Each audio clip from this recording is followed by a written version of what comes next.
Welcome back, Defenders. I have big news on sanctions. Kinetic sanctions from Ukraine on Russia. Budanov sanctions. Ukraine confirms drone strike on Dagestan oil refinery. This is the video showing a Ukrainian drone slamming into a distillation tower at this refinery in Dagestan. This is located in the Caucasus on the Caspian Sea. And when we go to the war map, this is a relatively small refinery.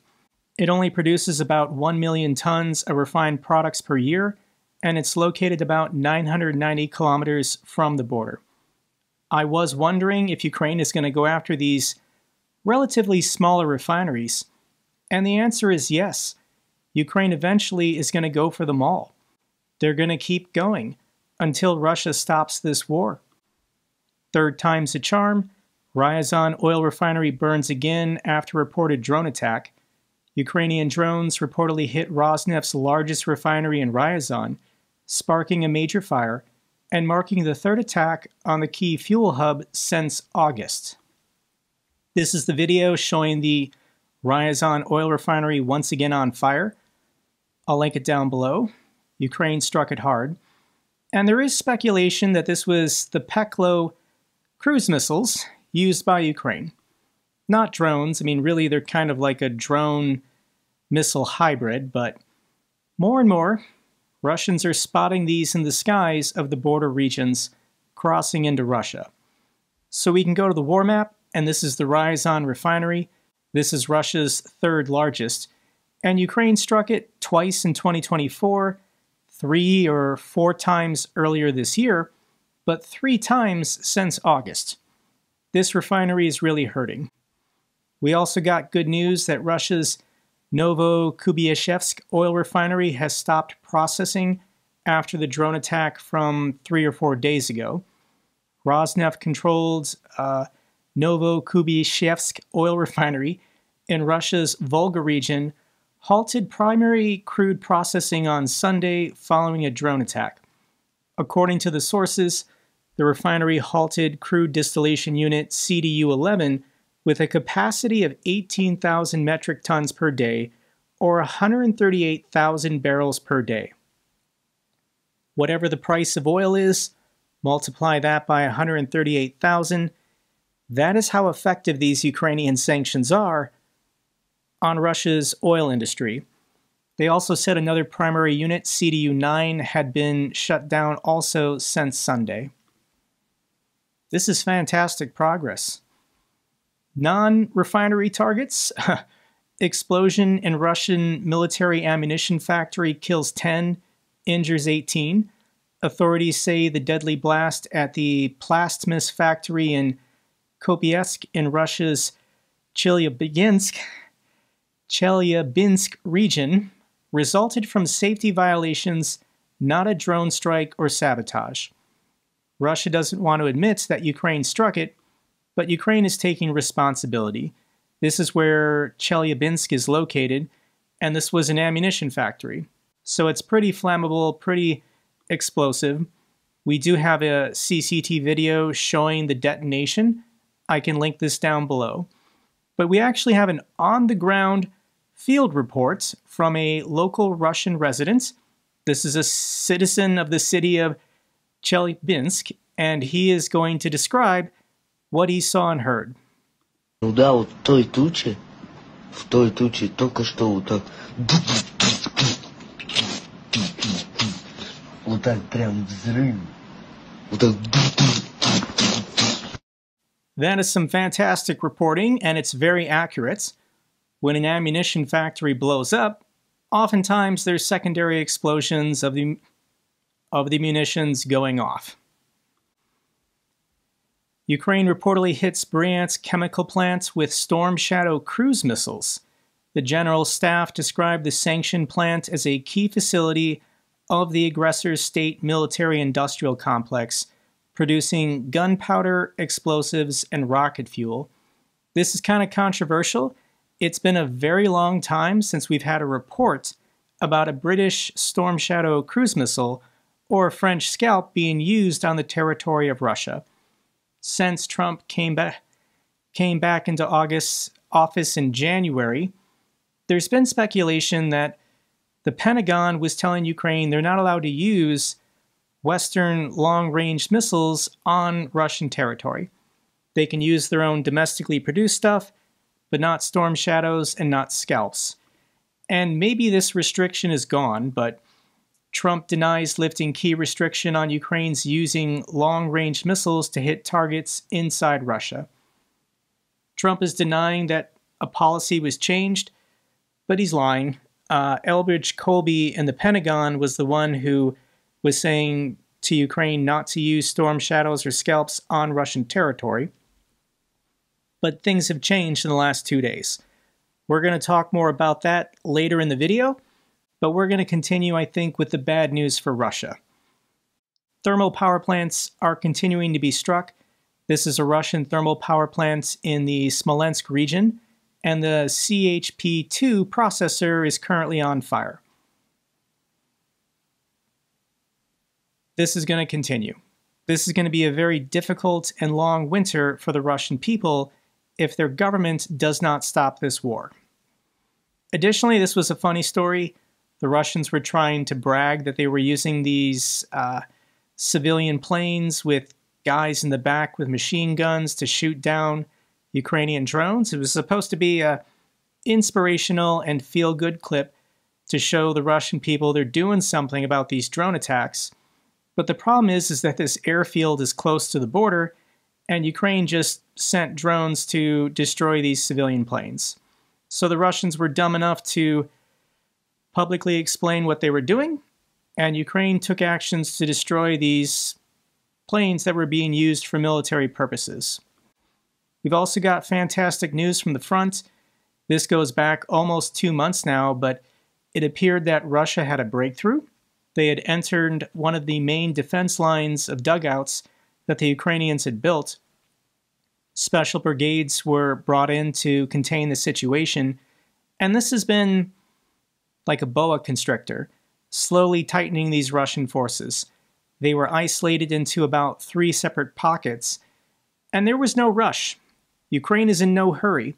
The longer these Russian forces remained isolated, the weaker they became every single day. And it looks like some of them have surrendered. So the northernmost pocket, this was the farthest extent that the Russian forces had gone, it's collapsed, and a bunch of Russian soldiers chose to surrender. This is the video showing a couple dozen Russian forces deciding to surrender to the Ukrainians. My guess is they've gone a couple weeks without reliable food and clean drinking water, so they were going to die anyways. This was the correct choice. I hope more Russians realize that. No one wants to die for Moscow. Russia's recruitment drive failing in Yakutia. Russia's recruitment drive to shore up its heavy casualties in Ukraine has stalled in poor regions like Yakutia. Citing internal documents from Russia's Ministry of Defense, Ukraine reported that recruitment targets are not being met due to insufficient regional payments and a lack of cooperation from local authorities tasked with supporting the Kremlin's contract soldier campaign. It's been 4 years. Everyone who wants to go to Ukraine and die for money has already gone to Ukraine and died for money. Now, yes, if the Kremlin wants to apply pressure, they could probably increase contracts being signed in Moscow and St. Petersburg, but Putin's been doing everything for 4 years to avoid that, leaning heavily on the provincial governors to get impoverished Russian men to sign up for large payments. But the word is out. If you go to Ukraine, you're going to die. You're going to die really fast. You're not even going to live probably a month or 2. So yes, you get that initial sign-up bonus, but your family isn't going to get sustained payments, and the guy who signed the contract is never going to benefit from any of that money. Here's some analysis from Tataragami. He used to be a Ukrainian officer, and I want to share what he's saying about the current situation. Ukraine's deep strike drone campaign has inflicted significant direct and secondary damage across Russia, contributing to a perceptible shift in Russia's perceptions of the war's trajectory and its cost-benefit among both military command and law enforcement senior leadership. According to analyzed communications from dozens of senior Russian officers in Moscow and in the field, there is a growing perception that the war has effectively reached a strategic and political dead end, sustained primarily by President Putin's personal insistence. Over the last 1,000 days, Russia has only taken an additional 1% of Ukraine's territory. While this does not necessarily signal an imminent regime collapse, negotiations, or military defeat of Russia, it does reflect a notable shift in mood across several core strata of Russian society. Moscow is steadily increasing its defense production capacity, relying heavily on Chinese technological support, particularly in the areas of drone manufacturing and autonomous systems. Russian forces are expected to maintain aggressive operations in the southern theater through fall 2025, potentially extending into 2026. Preparations for this phase have been underway since summer. This is having a real impact.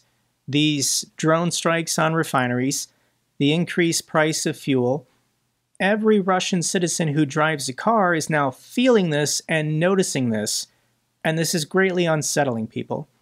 Among the upper echelons of Russia's military and security services, they know they're not winning this war. They know they're only continuing because Putin is forcing them. This is Putin's vanity project, and really he knows he has to win, whatever he defines winning as. Otherwise he'll lose power. His regime will collapse. So what's Russia's strategy to win this war? Russia just hit a kindergarten in Kharkiv. Russia deliberately targeted and bombed a kindergarten in Kharkiv in the middle of the day. These are some of the pictures showing. Let me read for you what President Zelensky says. A Russian drone strike hit a kindergarten in Kharkiv after a massive attack overnight. Unfortunately, one person has been killed. My condolences to the family. As of now, 7 people have been injured and are receiving medical care. All the children have been evacuated and are now in shelters. Preliminary reports indicate that many are showing acute stress reactions. The good news is there was an air siren, and the kids were all in the basement. None of the kids were severely injured or killed. But I do believe one of the staff members was upstairs when the drone struck, and that person was killed. These videos are horrific, seeing screaming and crying children in a daycare center, having to be rushed out as the building is on fire from the drone attack. So if you want to see it for yourself, how evil is Russia, I'll link this video down below. This is also a video from a first responder. It's his body cam video going into the burning building to pull the children out of the shelter in the basement. This is hard to talk about, guys. Like, this is really messed up. I can't show you video of human beings in distress because that will lead to restrictions on this YouTube video. So instead, I'm just going to show you pictures of the destroyed kindergarten. This is supposed to be a safe place. This is supposed to be a place of learning and happiness. These kids are like 4 and 5 years old. For the 4-year-olds, they've never known peace. Russia has been trying to kill them and destroy their country for the entirety of their lives. Russia will be defeated. Russia's drone strikes are intensifying. Russia hit a Ukrainian city with 20 drones in the daytime, 4 civilians killed, children among the wounded. Russia, on the night of the 22nd, launched 433 drones and missiles. Ukrainian air crews successfully intercepted 349, but that means about 80 got through and successfully hit their targets. This is the map. This is what Russia is doing. Ballistic missile, ballistic missile, ballistic missile, ballistic missile. Yes, Russia is targeting Ukraine's energy infrastructure. trying to make Ukrainians not have electricity, running water, or heat this winter, but they still target civilians to divert air resources. If Russia only went after valid military targets, that would make it easier for Ukraine to anticipate and defend. So Russia deliberately and indiscriminately targets and kills civilians so that Ukraine has more areas to cover, more people to protect. Zelensky says Russia doesn't feel enough pressure to end the war. 4 killed in Kyiv, including 2 children. This was a residential home in the Kyiv area, and Russia blew it up with a Shahed drone, killing this woman, Antonina Sechenko, and her 6-month-old daughter and her 12-year-old niece.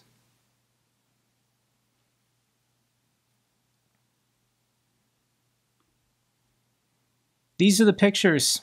It's every single day. Russia is just slamming drones into residential buildings.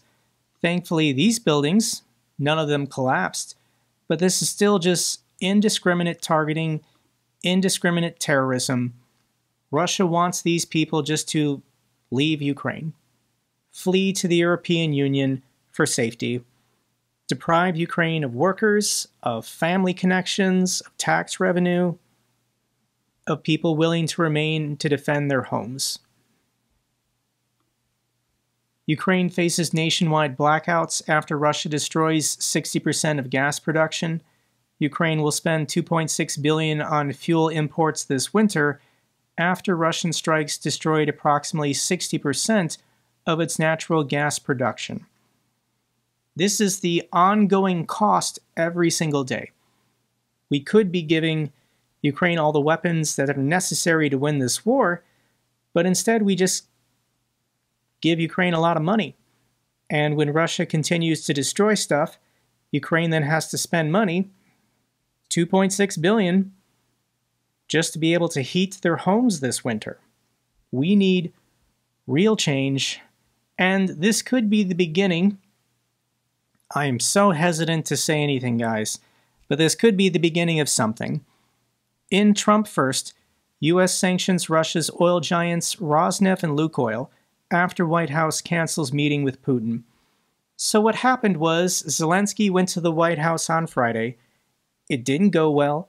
Trump attempted to bully him into surrendering land on Russia's terms. Zelensky said no.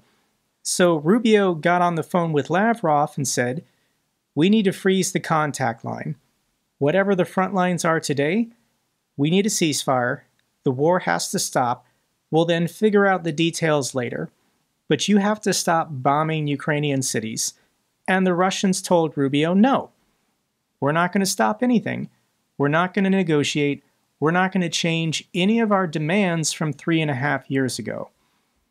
Russia demands full Donbass control, an unofficial document to the United States, contradicting Trump's freeze proposal. So Zelensky and the Ukrainians told Trump no on Friday, and then Lavrov and the Russians told Trump no on Saturday. Trump was pissed off, and he finally did something.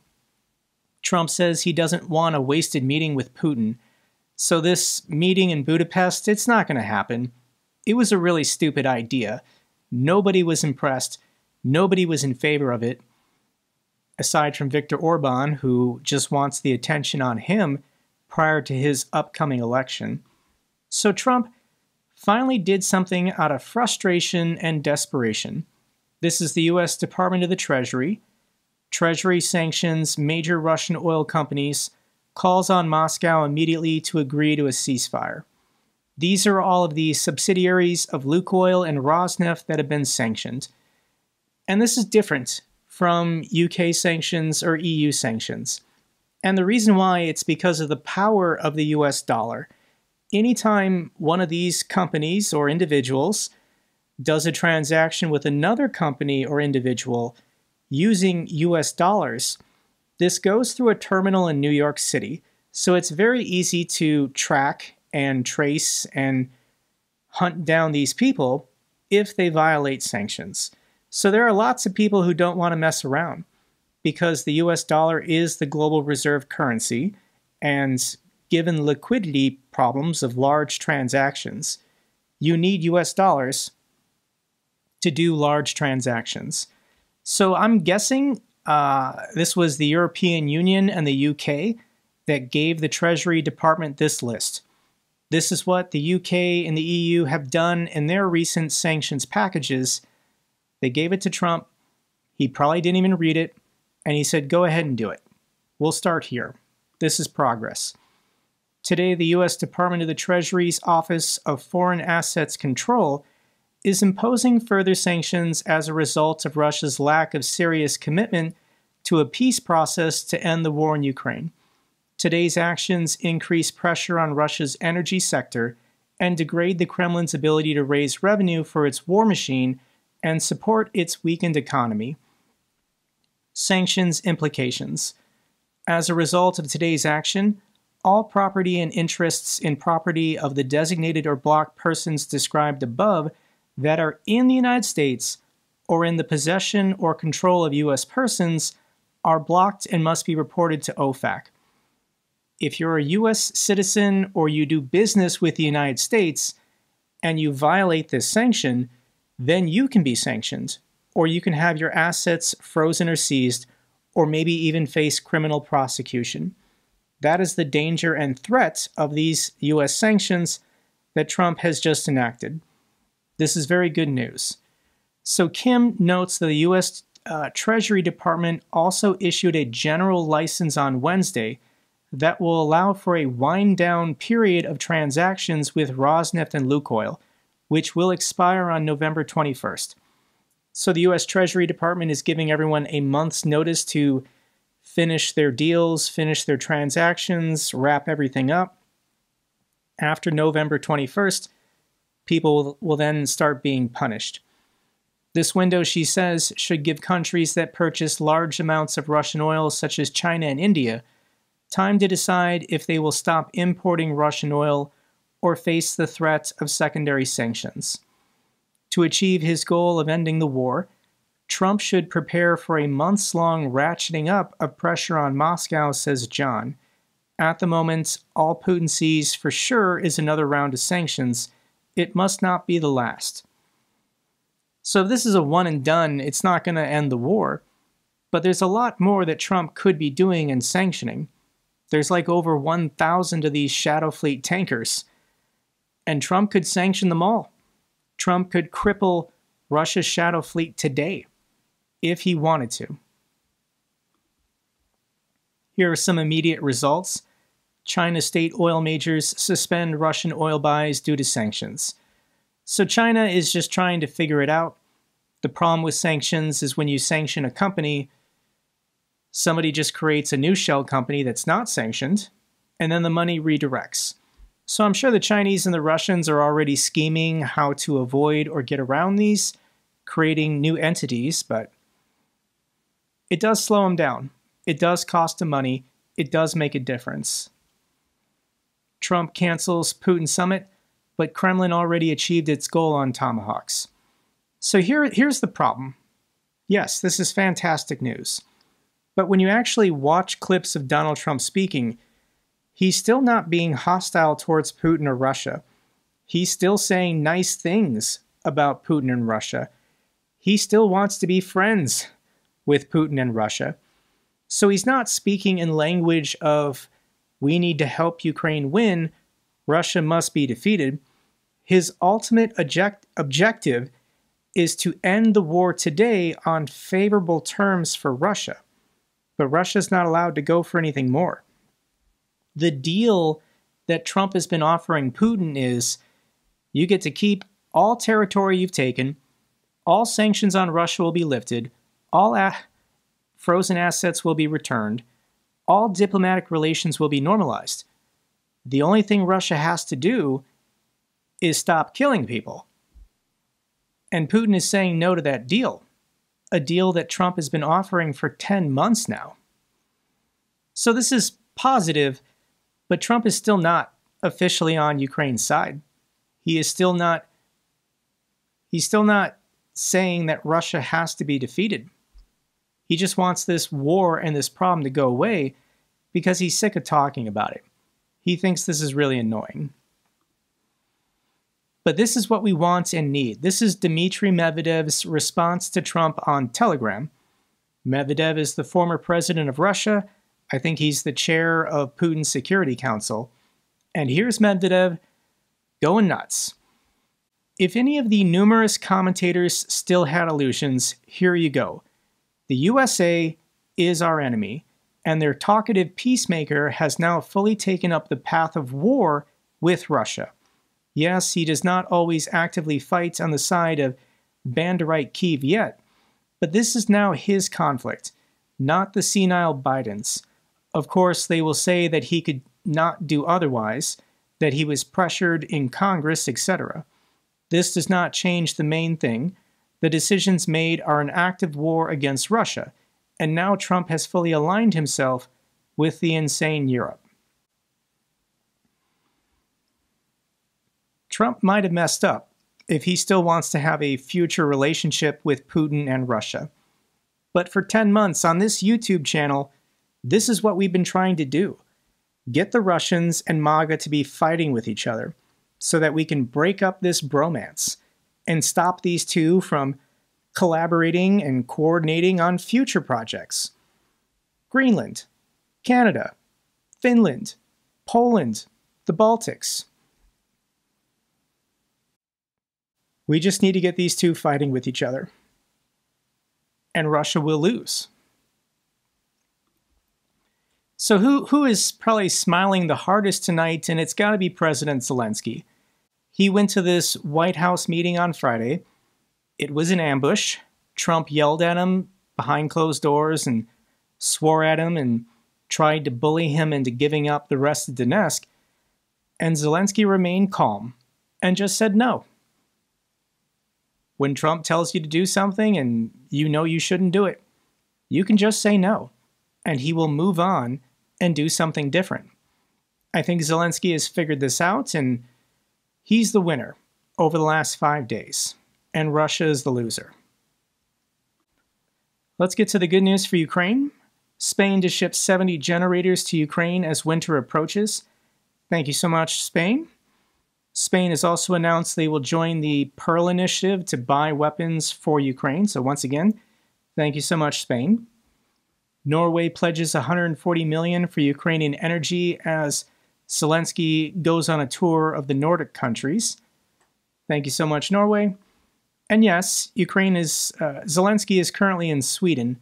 Ukraine signs framework to acquire 100 to 150 Gripen fighter jets of the new generation type.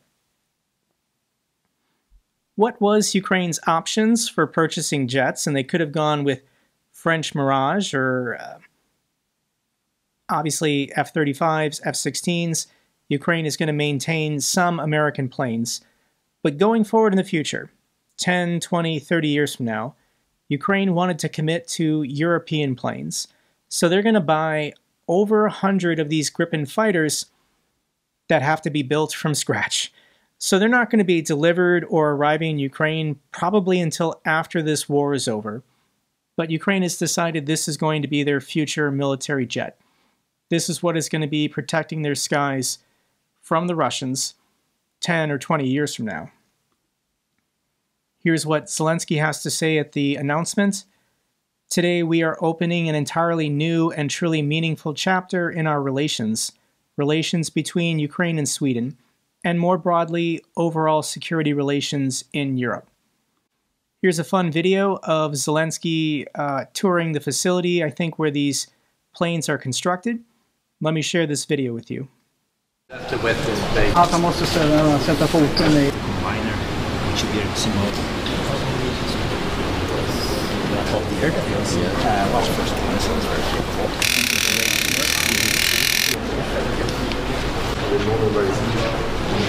It will take another maybe. Right.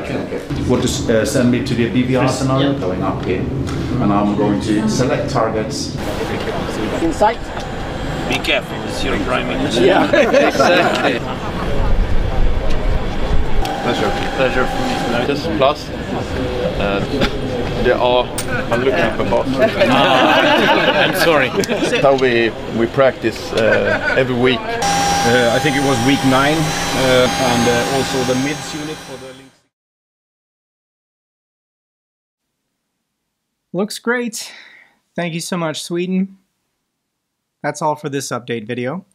Glory to Ukraine, glory to the heroes. If you found this video informative, give me a thumbs up. Best way to support the channel. Comments and questions, let me know down below. I love hearing from you guys. Till the next video, keep defending the truth, keep defending democracy.